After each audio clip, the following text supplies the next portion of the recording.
Okay, so this is one of our. Can you see that one? Yep, We can. yep. So this area here on the left-hand side. So this was yesterday's data, and down the bottom is this morning. So a bit quiet, but if we go back um, another day, um, uh, there's a fair amount of stuff happening there, as you can see, and really the only other station that's got a similar sensitivity to us is Arecibo. Um, so we'd encourage people to try a bit harder. Okay, so ours is about 20 megs to about 80 megs on this particular one. We also have a VHF one which goes up from just the other side of the FM band up to about 450. We don't see a lot on that at the moment. We see occasionally a little bit. I'll just go back. So this is our Arecibo's for the same day. Now they actually fill in nicely the evening that we don't see the sun. So yeah, there's a lot of activity happening on the sun. We go back the next day, uh, and while that looks pretty bad, we've had some unseasonal tropical storms in South Australia. So there's a lot of lightning in that, but there's a lot of data as well hidden in there. And same if we go to Arecibo's stuff on that day, there was uh, they had a lot of activity that whole 24 hours. So that was the 21st. It was the sun was really making a lot of noise. Uh, Luckily, the system runs most of the time, so it's all remote. It's solar powered. It's running Raspberry Pis, and we try and keep it alive because data, as everyone is aware, is very, very important, and you only get one chance of getting at it.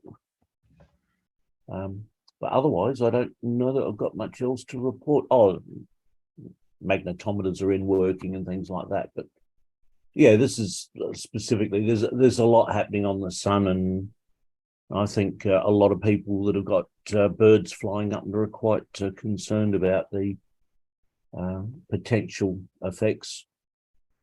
Um, this causes the ionosphere to, well, our atmosphere to swell up a little bit, and consequently adds drag to LEOs. So, as Mr. Musk found out about a year ago, Oh yeah, that um, was a big one.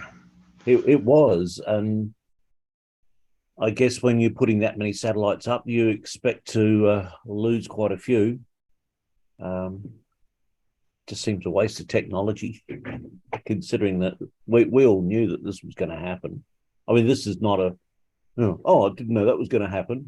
This is like, oh, this has got a potential. This, we're building up to the peak of the solar cycle. So it's likely to happen, and it's likely to continue happening for the next couple of years. The other thing that's been a little bit of interest here has been looking at doing some SIDS monitoring. And we do have a couple of people that are working quite hard to get their equipment together. Um, and they are actually, I can pick this one up if we can do another screen share. Just hang on a sec. Where are we? Screen share. Well, I've had a Uh, SuperSIDS running for 5 years, so if anybody has any issues, they can email me if they want. Sure. So this is one of the spectrums that one of our lads has got. So the station of interest is not the, is this big one, which is Northwest Cape. It's running typically about a megawatt. Um, but yeah, so we're seeing quite a lot of stuff coming through. We've not got the other side of it sorted yet, but yeah, just occasionally the VLF opens up, and we see some really quite wonderful stuff happening through there. But it's early days for that. So we've got 2 people that are interested in doing that at the moment. All right, that'll Um, be great. yeah,